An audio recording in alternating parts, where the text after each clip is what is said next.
What is going on, guys? In today's video, I'm going to be covering how to get your junior golfer ranked in 2025. So if you're new here, this is all we talk about is helping your child get ranked, ultimately with the goal of playing Division I golf. And so this is an absolutely crucial piece of information that you need to have. I saw a video the other day of a parent from like a golf camp or something like that. They're talking about how recruiting is such a fog and no one explains what your child needs to do literally to get recruited. And I'm just like, dude, you need to watch my videos. But hey, it is what it is. So if you guys enjoy this one, go ahead, leave it a like. Help push it out to more people who are looking for this kind of help. If you're a returning subscriber, welcome back in. I wanted to do an update on this video just so you guys have the most up-to-date information. So you guys can actually see like how impactful this is. I'm going to go over all the reasons that you want to be ranked and how it benefits you, not just so that coaches can see you, but how you can pace yourself to actually get coaches reaching out to you once June 15th comes around. So if you're in the position right now where you just finished sophomore year, if you're in the right spot, coaches are reaching out to you. Like that's the reality of this stuff. And I'm not talking about just some random D3 program. No disrespect to the D3 programs, but if you guys are watching this, the goal is to play Division I golf, right? And we don't want to just play Division I golf at some random program no one's ever heard of before. We want to go to real programs. We want to have programs like Stanford or UCLA reaching out to us. Real high caliber programs. Your child might want to even play professional golf one day. And so that's really who this channel is really meant for. Just because no one talks about that. D3, you can get placed out there, it can kind of work out for you. But Division I, you need to have your ducks in a row. So that's really the point of this. And that's, if you follow this information, you can be in that position, or at least you know how to get into that position. So excited to dig into it with you guys. So I want to start off first by helping you guys just understand how rankings work. And then I'll go into the specifics of why it's valuable. And then I'll talk about the literal, okay, how do we actually get ranked? What's the process look like? So first thing I want to draw your attention to here is you can see over on this right-hand side, we've got 10%, wins, top 5, top 10, strength of tournaments, scoring differential. So 10% is just how does your child finish in the tournament, right? So compared to other random kids, 10% of the ranking is just attributed to where they finish in the tournament. It's almost nothing. And so if you're looking at tournaments and you're like, oh, well, my child finished here versus, whatever other kids in this field, doesn't matter. It's not something I want you to concern yourself with whatsoever. I don't want you to look at other kids and say, oh, well, they're here. My kid should be able to do it. Don't do that. It's kind of like when your child is 2 or 1.5 or whatever, you're looking at them. She's like, oh, they can do this really well. And maybe they're behind in this. It's just don't compare them to other kids. Meet them where they're at and focus on what they need to get better. Right. So that's thing number one. Next one you'll see here is strength of tournaments, 25%, right? This is how good the other players are in the tournament. This is not a variable you can control. You cannot control who comes and plays in the event, right? If you play in better tournaments over time, which you should be doing if you're following this process and you're playing the right events, this will take care of itself. But it's not something that you can go out and intentionally change. Then we have scoring differential. This is the Mac Daddy. This is the one that actually does something. This is the relationship of the difficulty of the golf course to whatever your child is shooting, right? So just to be clear, this is not meaning that this player shoots 10 under on average. This is more of a representation of how they're playing very hard golf courses to the scores they're shooting on average, right? So in this case, let me just go ahead and pull it up. So he's got a scoring average of 69.5, which is insane, to be clear. And he's doing that on really long golf courses. So it's this is best player in the world for a reason. He's almost a shot better than number 3, which is insane. But again, here, what we don't see is a scoring average of 62 or something like that. So it's 69.5 or 69.6, whatever he's at, is absurd. It's really, really good. And I think he's even made the cut on the PGA Tour or something like that. So, that tells you what you need to know. But anyway, that's what that number is actually showing you. So in this case, player scoring differential of 9, you can see scoring average of about 71.5.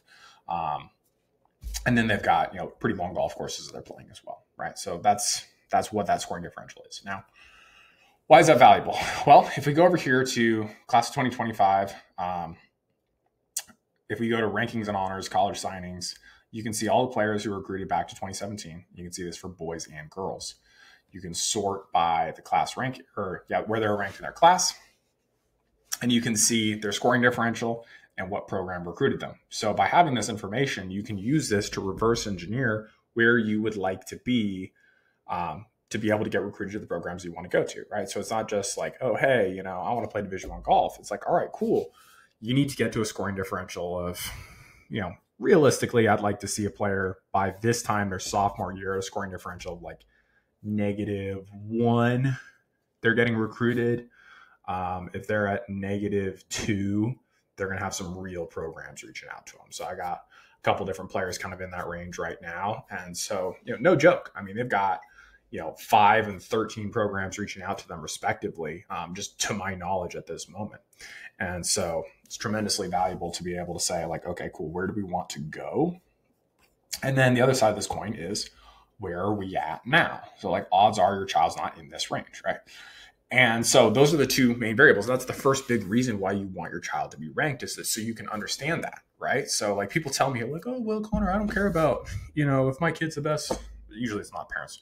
Usually it's golf coaches who do this. I don't care where your kid's at 12. I just want them to be the best 17-year-old. It's like, you don't just roll out of bed and then all of a sudden the golf swing just clicks and everything works and you're the best player in the world. That's not how this stuff works. Like, that's not how literally anything works. It's like, you don't go from being a D student that had really good study habits to being an A student and getting, going to Harvard. Like, it's like just not reality. Like, players who are good tend to be good relatively fast. And even if they pick up the game later, they improve quickly, right? So just a fundamental in this, players who are going to get recruited tend to improve faster than average. Like, that's just, it's usually not that you start off really good when you're 3 years old and you just maintain that level of like goodness relative to everyone. Usually it's, you might pick it up when you're 10, 11, 12, 13 years old. And then you either have an absurd amount of talent for no reason, and then boom, you're there, or you're following a proven process. You're working with someone who has a proven track record to be able to make that improvement happen. I can tell you straight up from, junior golfers on Junior Golf Scoreboard, the average player improves by about 1.19 shots per year. And so if you figure out wherever your child's at, or maybe they're already ranked, you can be able to see, odds are they're probably not going to be able to get recruited and get to the numbers that I'm talking about, just improving that rate. Odds are that's not going to happen. So if they're doing the kind of like normal run of the mill, go get golf lessons and, keep working on the golf swing until something clicks, that's not going to work for them. When I work with students, the average player applying my process, I have to kind of segregate that, because I can tell a kid, hey, do this, and they don't do it. It's not really a reflection on my process. Sure, it's a reflection on, maybe I need to get better at kicking those kids. And that's why I'm even bringing it up in this video. The players that do work this process are improving by about 4.5 shots per year, which is a little bit faster than Charlie Woods. So it's highly, highly, highly effective. If that's something you're interested in, and you're like, hey, this all makes sense, then I have a link below where you can fill out an application to work with me. And we can kind of talk about what that would look like for your child if you want kind of the accelerated path and you want to give them the best probability of being able to make this happen. Otherwise, odds are they probably got about 2% chance, being generous, of playing Division I golf. That's just kind of like the statistics. So I want to be clear with you guys on what that actually is. So anyway, back into the video here. The importance here, number one, is that gap, right? Understanding where your child needs to get to, where they're at right now, and understanding the amount of time that they have in order to accomplish that goal, right? So if they're 12 or if they're 13 and they start tracking toward that goal, they don't need to improve by as many shots per year as if they had less time. That's typically how that's going to go, right? If they're able to get in position earlier, it makes life a lot easier. It makes it lower stress, right? So typically that's where you want to start thinking about this stuff. I'm not saying it can't work for you if your kid is 16 or 17. I've had that with players where they come to me and they've got a scoring differential of 3, when they're a junior, and it's like, hey, I need to get better really, really fast. And, we've been able to do that and get them to a scoring differential of, -1.5 and get them recruited to play Division I golf with multiple offers, right? But it's not my recommendation. It's not the first thing I want to do. It's just more stressful for the kid. And it's not my preference as a coach. I'd rather, get the kid, younger so we have more time. But point being here, get your kid ranked.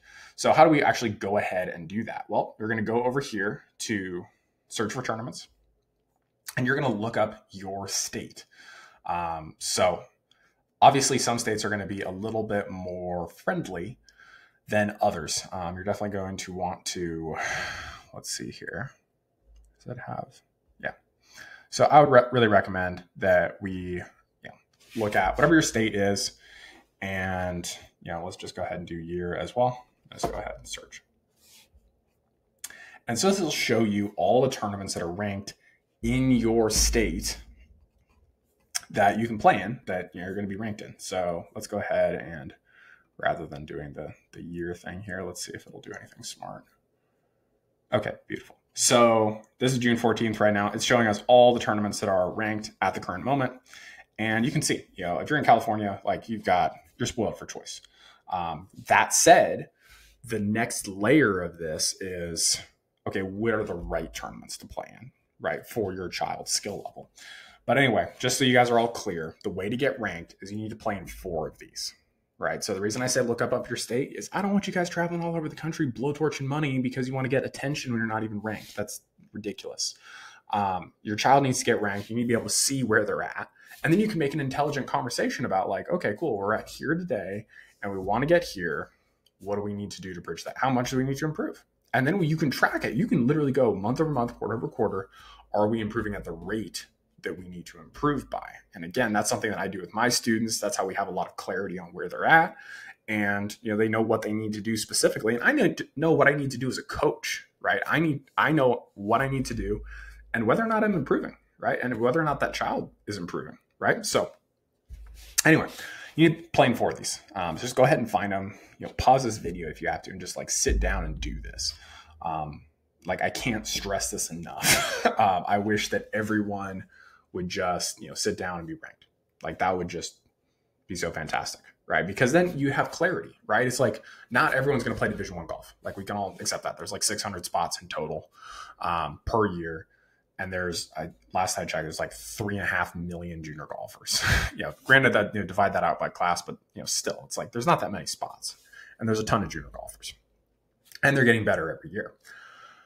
But if you just be like, hey, we're 12 years old and we have a scoring differential of 10, and we want to get to a -2, and we need to do that over the next, whatever that would be, 3 or 4 years. Right? Okay, cool. So we need to improve by 12 shots over, let's say, 4 years. We need to improve by 3 shots per year.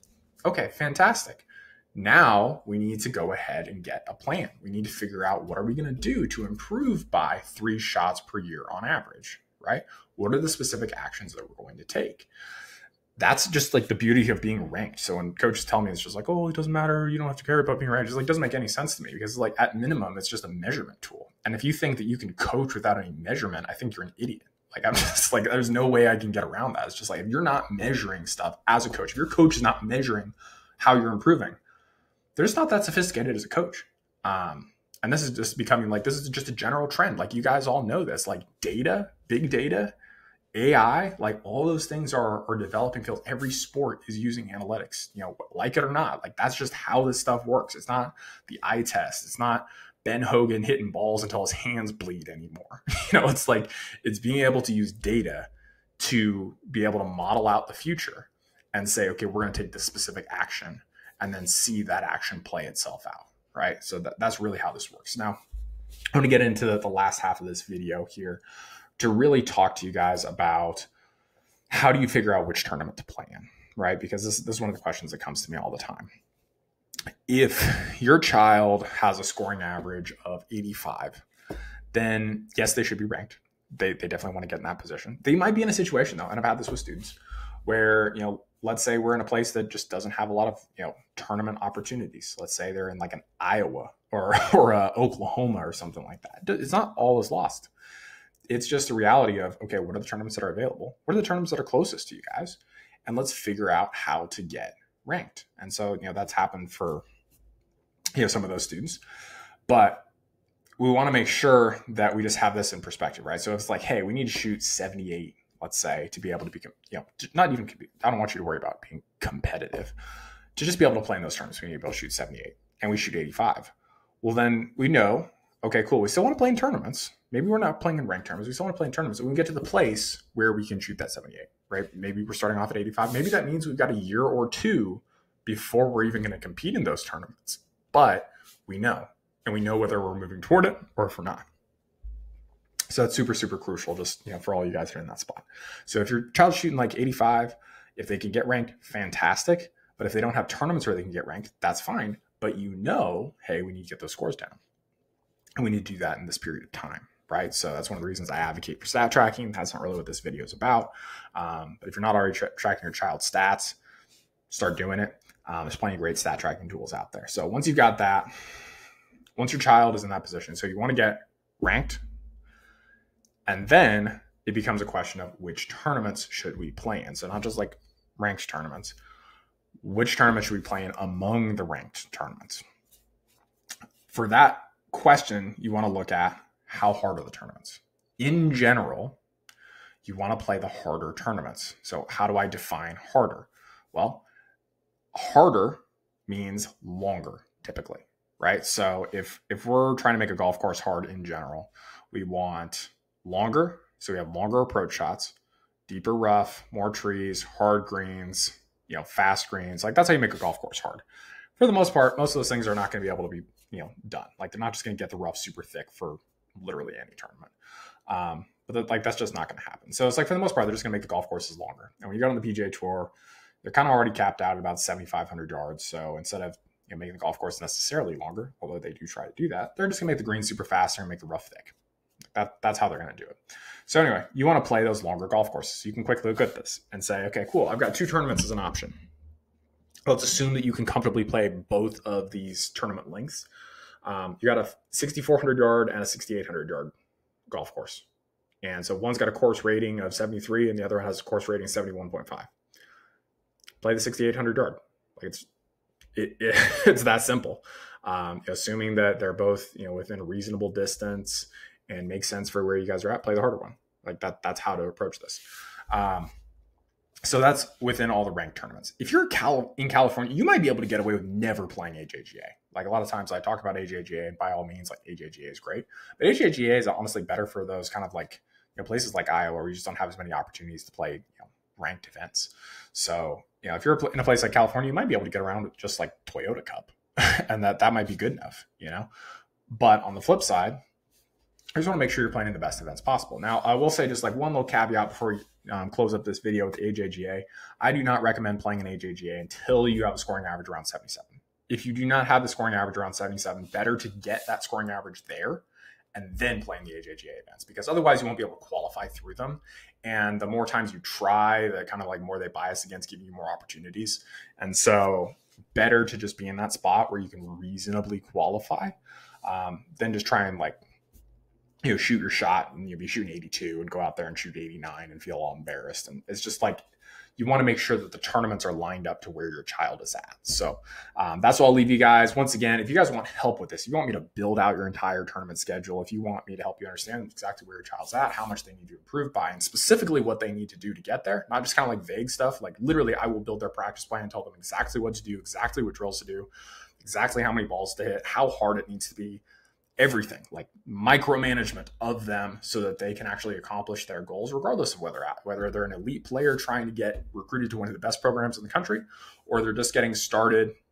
To be clear, they're still playing in tournaments. If you're a complete beginner, this is not for you at all. They're just getting started. They're serious, but maybe they're still stuck shooting in, let's say the 90s, and they're trying to say, how do I accelerate this path? Really want to encourage you to click the link below, fill out the application, and we can talk about what it would look like to work together. I hope you guys enjoyed this video. And if you did, go ahead and leave a like. That way more parents actually know what it takes to get recruited to play Division I golf, or keep it to yourself. But no, seriously, like push it out to more people. And go ahead and hit subscribe if you're new here. Welcome in. Once again, this is all we talk about. So happy to have you and looking forward to seeing you next week.